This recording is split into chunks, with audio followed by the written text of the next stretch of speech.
দর্শক, এই মুহূর্তে আছি হোটেল ইন্টারকন্টিনেন্টালের সামনে। আমরা দেখতে পাচ্ছি এই মুহূর্তে যাদের মাথায় যে কালো যে পতাকা, সেই কালো পতাকা যাদের মাথায় দেখা যাচ্ছে, সেই পতাকা আসলে খুলে ফেলা হচ্ছে।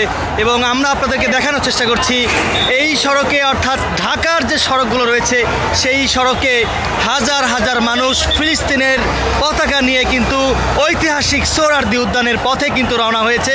এবং এর পাশাপাশি আমরা দেখতে পাচ্ছি বাংলাদেশ সেনাবাহিনীর সদস্যরা কিন্তু এখানে খুব কঠোর অবস্থানে রয়েছেন। সেটি আমরা আপনাদেরকে গ্লোবাল টেলিভিশন ফেসবুক পেজে সরাসরি দেখানোর চেষ্টা করছি। আমাদের সাথেই থাকুন।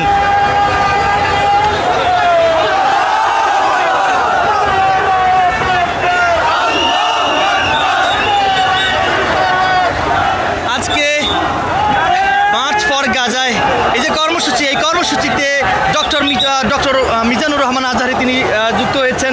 এবং আমরা দেখতে পাচ্ছি সেনা সদস্যরা আসলে যাদের মাথায় কালো পতাকা রয়েছে সেটি কিন্তু আসলে খুলে ফেলছেন।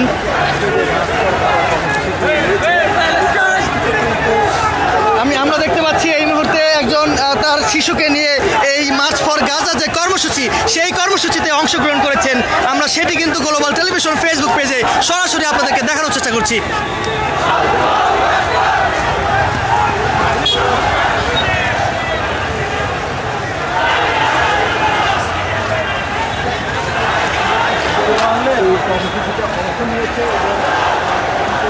আমি যদি একটু জানাই যে শাহবাগ থেকে শুরু করে বাংলা মোটর পার হয়ে যে ঢাকার যে ফার্মগেট, সেই ফার্মগেট পর্যন্ত কিন্তু এই মানুষ ফিলিস্তিনের পতাকা নিয়ে কিন্তু ঐতিহাসিক সোহরাওয়ার্দী উদ্যানের পথে কিন্তু যাচ্ছেন।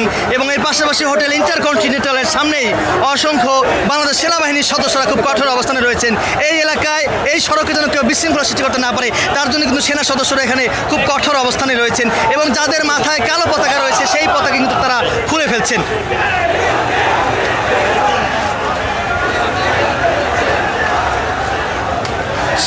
স্লোগানে উত্তাল হয়ে পড়েছে ঢাকার যে সড়কগুলো রয়েছে, বিশেষ করে ঢাকার শাহবাগের পাশে যে সড়কগুলো রয়েছে এবং মৎস্য ভবনের যে সড়ক, অর্থাৎ সোহরাওয়ার্দী উদ্যানের আশেপাশে যে সড়কগুলো রয়েছে সেই সড়কে আসলে ফিলিস্তিন স্লোগানে উত্তাল হয়ে পড়েছে।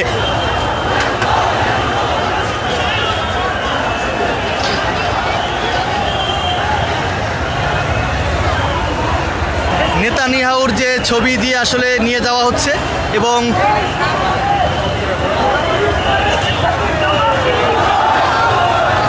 দর্শক, লাইভটি সবাই শেয়ার করে দিতে পারেন। এখনও আমরা দেখতে পাচ্ছি হাজার হাজার মানুষ কিন্তু ফিলিস্তিনের পতাকা নিয়ে মার্চ ফর গাজা এই কর্মসূচিকে সফল করার জন্য ঐতিহাসিক সোহরাওয়ার্দী উদ্যানের পথে যাচ্ছে।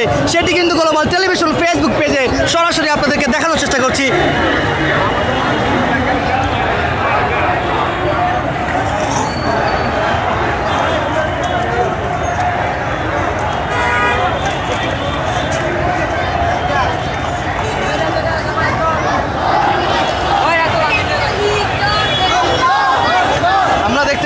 দুই সন্তানকে নিয়ে আসলে এই মার্চ ফর গাজায় কিন্তু এক ব্যক্তি অংশগ্রহণ করেছেন। সেটি আসলে আমরা আপনাদেরকে দেখানোর চেষ্টা করছি। কি হয়, ভাতিজার ছেলে। এই যে এত মানুষের মধ্যে নিয়ে আসছেন, ভয় লাগে না?